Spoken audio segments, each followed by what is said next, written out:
자, 드디어 2024 WWE 2024년 완성된 서바이벌 시리즈 워게임즈 라인업이 나왔습니다. 이거는 정확히는 한 97%가 완성이 됐죠. 예, 뭐 근데 뭐 사실 뭐 다 나왔다고 생각하는 게 일단 여자 멤버들 먼저 보여드릴게요. 자, 화면을 보시면은 이렇게 자, 이번 주 로우에서 공개가 됐습니다. 이렇게 네. 한번 좀 5명 대 4명이었던 빈자리가 이제 마지막 자리까지 채워지면서 5 대 그렇죠. 5 경기가 확정이 됐죠. 음, 여기서 조금 납득이 안 되는 거예요. 나오미는 왜 꼈을까? 차라리 베일리가 꼈어야 했는데. 저는 오히려 물론 그 나오미에 대한 부분은 확실히 좀 있기는 한데 음, 사람을 채우는 부분에 있어서 좀 미스매치가 몇 명이 좀 있지 않나라는 생각이 듭니다. 나오미도 나오미인데 저는 오히려 이오 스카이 가 음, 쪽이 지금 저 방에 저 위치가 맞나라는 생각이 살짝 들면서 물론 지금 흐름을 보면은 맞는 건 사실인데 그거는 좀 더 나중에 더 얘기를 하겠지만 어 그러다 보니까 이제 '저 흐름이 지금 맞나?'에 대한 좀 각각의 라인을 봤을 때 그냥 원한 관계 때문에 아무 데나 가서 쓴 거 아니냐라는 얘기도 좀 나오고 있어서 좀 그 부분을 좀 짚고 가야 될 것 같습니다. 약간 그러니까 뭐 이유가 끼면 이제 카일리도 끼고 그렇게 하는 거 아닌가? 뭐 대표가 왔는데 결국은 초점은 저는 그 위민스 태그팀 챔피언인 제이드 카길과 그리고 또 비앙카 베레어 예, 비앙카 벨레어가 가장 그다음에 일단 예. 초점이고 그리고 또 악역 쪽에서는 여긴 좀 균형이 맞네요. 그 네. 예, 로우의 지금 위민스 월드 챔피언 리브 모본과 그 따까리 라켈 곤잘레스 그리고 또 로드리게즈죠. 이제 곤잘레스에서 로드리게로 바뀌었죠. 자꾸 헷갈려 이제. 네. 예, 죄송합니다. 그럴 수 있죠. 그리고 나이아 잭스와 그리고 또 따까리들 갑자기 따까리가 한 명 늘었어요. 네. 그 인디 왜 하트를 내보내고 결국은 아니 뭐 근데 개인적으로는 좀 환영해요. 그 캔디스 르레가 지금 제일 그 아래 오른쪽에 그 보라색 머리 캔디스 르레가 어떻게든 좀 역할을 좀 부여받았으면 했는데 그래도 역할을 받아가지고 다행이다. 그러게 오히려 그렇게 전화위복이라고 생각을 하거든요. 근데 인제 어떻게 보면 5대 5를 맞추는 입장에서 봤을 때는 이게 지금 스토리상으로 봤을 때는 밑에 있는 팀은 굉장히 좀 밸런스가 좋습니다. 물론 캔디스는 쪼끔 다른 얘기이기는 한데 그래도 파워 밸런스라든지 입장이라든지를 고려했을 때는 '이 정도로는 나쁘지 않다.'라고 보는데 문제는 이제 음, 위에 있는 이른바 선역팀 물론 저중에 아닌 사람도 있기는 하지만 어쨌든 선역으로 보이는 팀 멤버들을 봤을 때 그냥 원한 관계에서 끼어드는 멤버가 있다 보니까 서사에 있어서는 좀 부족한 면이 좀 없지 않아 있습니다. 뭐 예를 들어서 인제 뭐 이오 스카이 같은 경우는 그 로얄 럼블 배틀 로얄 매치에서 승리했으니까 그 영향을 에서 한 자리를 받았다라고 할 수는 있는데 나머지 같은 음, 경우는 캔디스를 끼워 넣기 위한 어떻게 보면은 좀 그냥 중간 단계의 느낌이 강했고 그리고 인제 뭐 마지막에 들어간 레아 리플리 같은 경우는 뭐 리브 모건과의 대결을 위해서 나왔다라고 하지만 지금 봤을 때는 몸 컨디션이 100%가 아닌 걸로 일단은 지금 나온 상태고 그리고 얼굴에도 마스크를 쓰고 나왔었죠, 보호대를. 그런 음, 상태에서 '좀 빠른 아웃이 있지 않을까.'라는 생각도 조금은 해 보고 있습니다. 음. 근데 또 워게임즈가 어 이거는 이제 조금 이따 얘기를 할 거지만 지금 제가 또 이제 아쉬운 거는 원래 헤드라인이 하나 줄어든 이유가 전통 서바이벌 시리즈 5대 5나 4대4 그 제거 매치가 이제 없어지고 완전히 워게임즈로 이제 대체가 된 상황이단 말이에요. 그래서 네. 그리고 이 워게임즈 룰에는 이제 제거 룰은 없습니다. 한 명씩 나오는 그런 이제 룰은 있지만 그러다 보니까 그러면 리아 리플리도 결국 이제 그러니까 역할을 본인이 다 하고 뭐 말하면 그 맡고 있다가 결국 이제 그냥 누워서 그냥 뻗대고 시간 보내는 그런 상황이어야 될 수밖에 없을 텐데 결국 그쵸. 경기의 키는 일단 양 그 위민스 어 통합 챔피언과 스맥다운의 통합 챔피언과 그리고 로우의 이제 월드 챔피언 두 쪽이 균형을 어떻게 잡아주냐. 그거에 따라서 그리고 또 선역 쪽에서는 또 태그팀 챔피언이 일단 구심이 돼서 움직인다. 뭐 리아리 풀리는 어차피 뭐 리브 모건에 뭐 초점 맞추지만 일단 몸 상태가 그렇게 좋지는 않다. 뭐 좀 너프된 걸로는 균형은 맞네요. 너프된 네. 상태로. 근데 인제 좀 아무래도 거기 이게 이 경기가 그러니까 이 뭐 여러분도 아시다시피 현재까지는 지금 3 경기가 지금 설정이 돼 있는 상태인데 그중에 인제 첫 경기가 이 경기가 될 확률이 높다 보니까 첫 경기로서의 몰입도를 생각을 했을 때 이게 과연 옳은 건지에 대해서는 쪼끔 의구심이 들기는 하는 것도 사실입니다. 아무튼 이제 완성된 라인업이 조금 어거지다. 그냥 워게임즈 이제 인원수에 좀 때려 맞췄다. 뭐 근데 여성부의 서바이벌 시리즈 경기들은 대부분 좀 그런 식으로 끌어올린 경우가 조금 많았어요. 그러니까 뭐 아주 큰 기대만 안 하면은 그래도 그냥 무난하게 갈 것 같다. 뭐 그렇게 생각하고 그래도 있습니다. 경기력에 있어서는 각자의 파워 플레이부터 뭐 플라이 하이라든지 여러 가지 면에서 다들 특징을 가지고 있는 사람들이라 경기 합만 맞으면 그리고 인제 링이라는 그 워게임이라는 링의 구조만 잘 이용을 한다면 실수가 음. 안 나오고 그런다라면 뭐 경기 자체가 재미없을 것 같지는 않아서요. 더한 부분도 어떻게 보면 생각 어쩌 보면 저희는 더한 경기들도 수없이 봐 왔기 때문에 이 정도는 뭐 경기만 잘 뽑아 주신다면 얼마든지라는 느낌으로 받아들일 수 있을 것 같습니다. 그래서 이호 같은 경우에는 그 워게임즈 링에 그게 좀 특화되고 그리고 또 유경험자라는 점에서는 저는 이견은 없습니다. 그렇죠. 지금 그 부분도 뭐 나중에 워게임즈 역사에 대해서 얘기하는 부분도 있을 건데 이 중에서 여태까지 WWE 버전의 버전에서의 그런 경기를 봤을 때 단 한 번도 빠지지 않은 유일한 멤버예요, 지금. 그렇죠. 네. 그러다 보니까 경험자에 있어서 많고 그다음 어떻게 보면은 인제 이오 스카이가 주인공이 되지 않을 거라면 어떻게 음. 보면은 그 가장 그냥 휩쓸고 가장 경기를 엉망진창으로 이렇게 흐트러뜨릴 가장 키 퍼슨이 되지 않을까 생각을 해 봅니다. 그렇죠. 이제 범프 역할 뭐 또 탑로프를 넘어서 철창 위에서 또 문설트를 또 하는 네. 그 모션 정도 한 번 더 그리고 보이지 인제 않을까. 만약에 그리고 이제 한다면 인제 그 이오 스카이의 멤버들 그런 음. 데미지 컨트롤이라는 팀의 멤버들 중에 일부가 개입을 하거나 아니면 관여를 하거나 아니면 이 부분에 있어서 뭐 어떤 다른 스토리가 나오는 것도 나쁘지 않을까 정도까지는 생각을 해 봤는데 그건 너무 좀 나간 생각이 아닐까라는 생각도 좀 들어서 제 그냥 희망 사항으로만 남겨 두도록 하겠습니다. 뭐 그리고 또 밑에 이제 캔디스 르네 같은 경우에는 또 이제 이런 경기들이 또 본인의 또 주 또 활동 인디 쪽에서 많이 그 겪어 왔으니까요. 그렇죠. 데스매치도 경력도 많고 음. 이런저런 기믹 매치 경험이 굉장히 많기 때문에 어떻게 보면 반대쪽에서 그런 역할을 해 줘야 되는 사람이죠. 그 라인업들을 봤을 때 그 외의 멤버들은 솔직히 어떻게 보면 전공법을 가야 된다면 캔디스 릴레이가 그 상대편에 맞서서 약간의 그런 범프 같은 역할을 해 줘야 되는 역할 되지 않을까 생각해 봅니다. 알겠습니다. 그러면은 남성부 같은 경우는 이제 결국 이제 우리가 계속 음 얘기했던 그 라인업에서 이 한 짤로만 대별할 수 있겠습니다. 빠밤. 아이고. 네. 아. 자, 솔로 시코아와 브론손 리드가 드디어 손을 잡았습니다. 그러면 이제 결국 이제 4대 4로 그렇게 완성됐던 구블라 그리고 또 뉴블라 블러드라인 간의 대전에 그 다섯 번째 이제 키맨으로서 결국 이제 브론손 리드를 솔로 시코아는 어, 손을 잡았는데 그럼 결국 그 구실로 우리는 상상할 수 있겠죠. 아직 발표는 안 났지만 결국 이제 셀스 롤린스가 어, 구블라 올드 블러드라인의 그 마지막 그 키로 마지막 피스로 이제 나오지 않을까 싶은 거죠.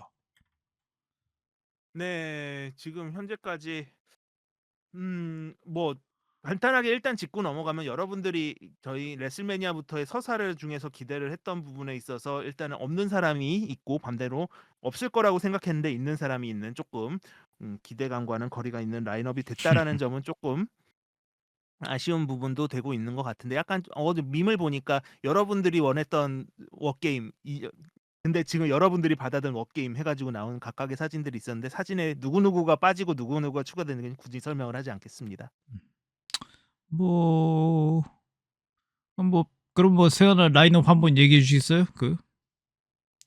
뭐 정확히는 그 지금 이 부분에 있어서는 그 저거죠. 그 사모아 계열 선수들 중에 데뷔가 좀 늦어진 선수들 있잖아요. 그렇죠. 계약이 늦어졌던데 그런 선수들까지 빨리 흡수를 시켜서 투입하는 것을 좀 기대를 했던 사람들이 북미 쪽에선 좀 많았던 모양입니다. 그리고 여기에 인제 파이널 보스까지 등장을 하는 그런 걸 그림을 음. 생각을 했던 것 같은데 왜냐면 예전에부터 그런데 인제 제이콥 파토에 대한 루머라든지 뭐 여러 가지가 있었잖아요. 그런 거를 다 고려를 했을 때 그런 부분들을 고려를 했는데 실은 인제 등장하는 선수들의 계약 관계라든지 인디에서의 활동이라든지 이런 걸 다 고려를 했을 때 그 시간이 밀리고 하면서 인제 물론 WWE가 그런 거를 고려했을 거라고는 그런 부분까지 다 생각을 했을 거라고는 생각하지 않기 때문에 뭐 이 정도까지만 해도 문제는 없지만 다만 인제 꼽사리 멤버들이 좀 스토리 서사가 좀 약간 그런 느낌이 되고 있습니다. 근데 인제 뭐 물론 어느 한쪽은 그래도 어느 정도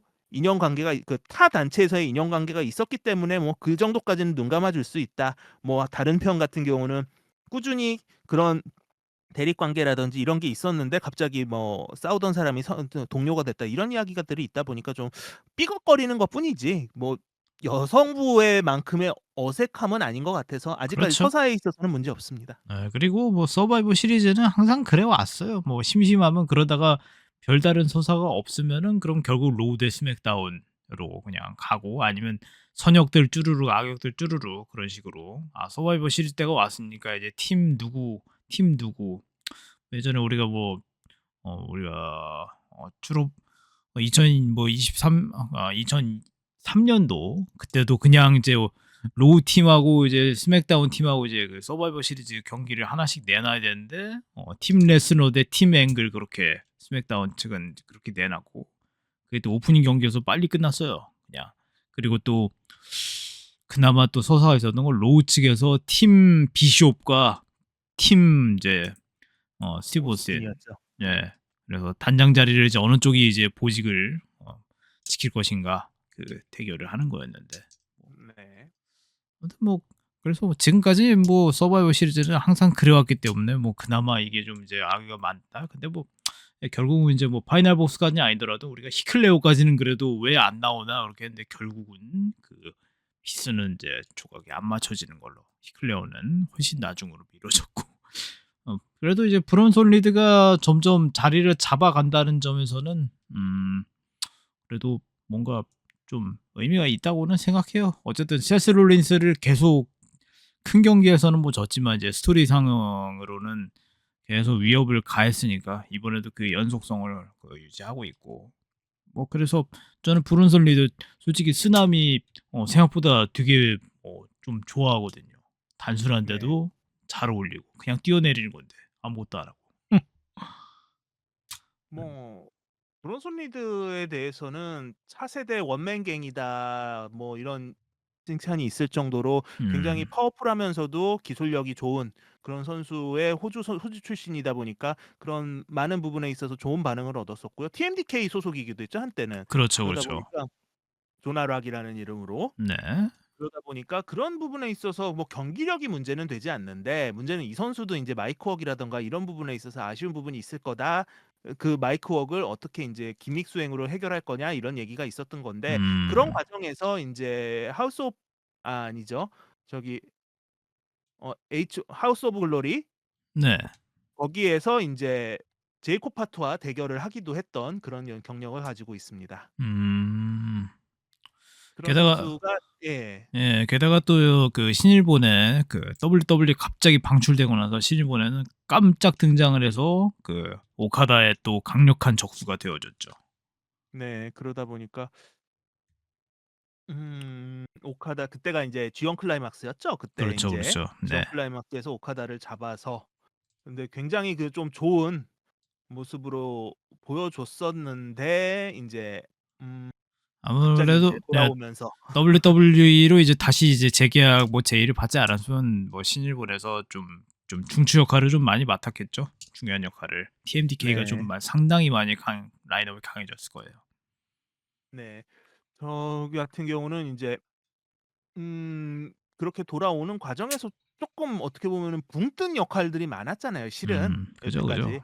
예 그러다 보니까 좀 애매했는데 그 과정에서 인제 물론 세스 롤린스와의 대결이라는 그 과정을 통해서 인제 여기까지 인제 스토리가 이어지기는 했는데 굉장히 그 세스 롤린스와의 대립 자체가 나쁘질 않았었기 때문에 '그 부분에 있어서 높게 평가를 받지 않았을까?'라는 생각이 들었습니다. 그죠. 이제 세스에게 뭐 크라운 주얼에서 지긴 했지만 그래도 어 브론 솔리드에게는 이제 전혀 손해 볼 게 없었던 그런 대립이었기도 하고요. 그렇죠. 어떻게 보면은 그런 방출 과정이 더 인제 본인의 역할을 잘 보여줄 수 있는 그런 역할을 되지 않았을까라는 혜택을 본 케이스들이 오히려 그런 선수들이 의외로 많았죠. 한번 나갔다가 그죠, 그죠. 들어오면서부터 인제 개화를 한 경우들이 많았었어 가지고요. 음. 게다가 뭐 시작부터 그 이제 들어와서 좀 어정쩡하나 그렇게 했더니 생각해 보니까 이제 브라운 스트로먼까지 쓰나미로 이제 잡아내는 그런 모습까지 보여줬으니까 '아 이 선수에게 올해는 좀 빛을 보는 그런 때가 오겠구나.' 결국 그 상대로 이제 세스가 낙점됐다는 거는 이제 브론 네. 솔리드가 어쩌다 점점 보니까 그 어떻게 보면은 인제 좀 안 좋은 쪽의 그런 저거기는 한데 앙드레 더 자이언트 메모리얼을 우승한 사람은 제대로 된 대접을 받지 못한다라는 약간 그런 흐름을 현재까지는 깰 수 있는 유력한 멤버로 보이고 있습니다. 다음 앙잡의 우승 지금 후보로 지금 놓고 있는데 과연 깰 수 있을까? 그럼 뭐 그건 너무 앞서간 거 아닌가? 제발 그 저주만은 안 했으면 좋겠습니다. 저는. 네. 저도 마찬가지입니다. 네. 어떻게 보면은 아까 인제 마우스님 같은 경우는 차세대 베이더 말씀을 하셨는데 베이더 어떻게 보면 베이더와 원맨갱을 합쳐 놓은 그런 음. 캐릭터라고도 생각이 되는 제 입장에서는 예전에 인제 원맨갱이 뭐 여러 가지 기믹으로 활동했을 때를 봤을 때는 그런 것도 충분히 가능하다고 생각해서 두 선수 다 빅 빅 그런 파이터이기는 하지만 경기력이 좋았다라는 공통점을 갖고 있거든요. 그러다 보니까 어떻게 보면 양쪽 다 더 이렇게 좋은 활약이 기대되는 선수 중에 하나로 브론슨 리드가 되지 않을까 싶습니다. 특히 인제 움직이는 것들 보면은 기술이 임팩트가 그런 거 있잖아요. 큰 선수들은 그 임팩트를 잡기가 되게 힘든데 브론슨 리드는 기술 쓰는 사이에 적정한 타이밍에 임팩트를 넣는 거에 있어서 굉장히 뛰어난 모습을 보여주고 있거든요. 그렇기 때문에 더 오히려 보기 좋은 경기를 큰 음. 몸이지만 보기 좋은 경기를 해 주는 그런 장점을 갖고 있어서 이번 경기에서도 '키펄슨 중 하나가 되지 않을까.'라는 생각을 좀 해 보고 있습니다. 그렇죠. 굳이 저는 얘기하자면은 좀 베이더는 사실 좀 넘사의 좀 그 문설트도 쓰고 그런 그럼요. 분이라서 네. 넘사의 존재고 저는 간단히 얘기하자면은 진짜 경기를 끝내주게 잘하는 마크 헨리 정도로 생각하고 있습니다. 마크 네. 헨리는 기술이라면 뭐 단순하긴 했는데 아무튼 네. 그렇고 결국 그러면은 이제 나머지 이제 워게임즈는 그렇게 이제 라인업이 됐고 뭐 나머지 경기는 혹시 확정된 게 뭐 소개할 만한 게 있을까요? 서바이벌 시리즈. 예. 현재까지는 이번 11월 4일에 인제 페이털 4웨이 매치에서 데미안 프리스트가 승리를 하면서 그 그렇죠. 군터에게 도전을 할 수 있는 권한을 얻었죠. 그 코디 선수야 같은 뭐 경우에 네. 예. 네. 코디 같은 경우에는 또 이제 도전자가 아직 없던가요? 아직까지는 현재 공식으로 발표되지는 않은 상태입니다. 한 주밖에 안 남았는데 꼭 이번 주 스맥다운에서 쪼금 그게 좀 나오겠죠? 그래야 될 것 같습니다. 안 아니면은 이게 안 나오면 경기가 왜 그냥 가는 거고. 예. 그쵸. 뭔가 있는 거나 아니면 뭐 다른 쪽에서 뭐 메운든지 그렇게 되지 않은지 왜 그러냐면 이게 서바이벌 시리즈에 비해서 어 워게임이 되면서 경기 시간이 길어진 것도 이유가 없지 않거든요. 그죠, 전체적으로 그죠. 길어지다 보니까 늘어지는 시간도 많은데 그러다 보니까 그 카메라라든지 여러 가지를 고려를 했을 때 좀 추가가 되더라도 네 뭐 누구도 되든 간에 '일단 경기가 좀 만들어졌으면 좋겠다.'라는 생각이 좀 듭니다. 어 뭐랄까 자꾸 경기가 아닌 경기 외의 걸로 자꾸 시간을 때우는 게 늘어나다 보면 그만큼 이용 보는 사람들이 좀 많이 지치는 그런 상황이 오다 보니까 뭘 봤는지 모르는 경우까지 오잖아요, 멍해져 가지고. 그런 걸 피하기 위해서라도 좀 '제대로 된 경기가 쪼끔 더 추가됐으면 고맙겠다.'라는 생각을 해 봅니다. 맞아요. 뭐 이제 이번에 새로 만들어지는 그 US 챔피언십도 여성 US 챔피언십도 뭐 아마 서바이벌 시리즈 그전에 된다는 얘기도 있고 아무튼 뭐 챔피언십이 PLA로 갈지는 아직 뭐 기다려봐야 될 것 같고 제 생각에 그 네. 말씀 나오신 대로 그 케빈 오웬스와 랜디 오턴의 갈등이 또 그 도전자를 갑자기 뭐 급하게 정하지 않을까 뭐 계획도 있는데 아무튼 어쨌든 우리는 이제 워게임즈에 조금 더 초점을 맞춰보죠. 어쨌든 네. 중요한 거는 이제 이게 워게임즈로 변하다 보니까 링이 두 개로 돼 있어갖고 사실은 조금 그냥 그 링을 안 쓰고 그냥 일반 경기를 할 때는 한쪽 링만 보고 있으면 좀 약간 보기 좀 버거워요. 이거 언제 이 공간을 언제 쓰나 막 그런 워 실수라도 넘어가면 환호가 나오고 그랬죠. 그죠. 이걸 쓰는 건가? 아니면 이제 뭐 그냥 긴 하나 밑이라고 봐야 되나? 그런 상황입니다. 참. 아무튼 알겠습니다. 그러면 이제 서바이벌 시리즈 워게임즈 얘기는 이 정도로 마무리하고 그러면은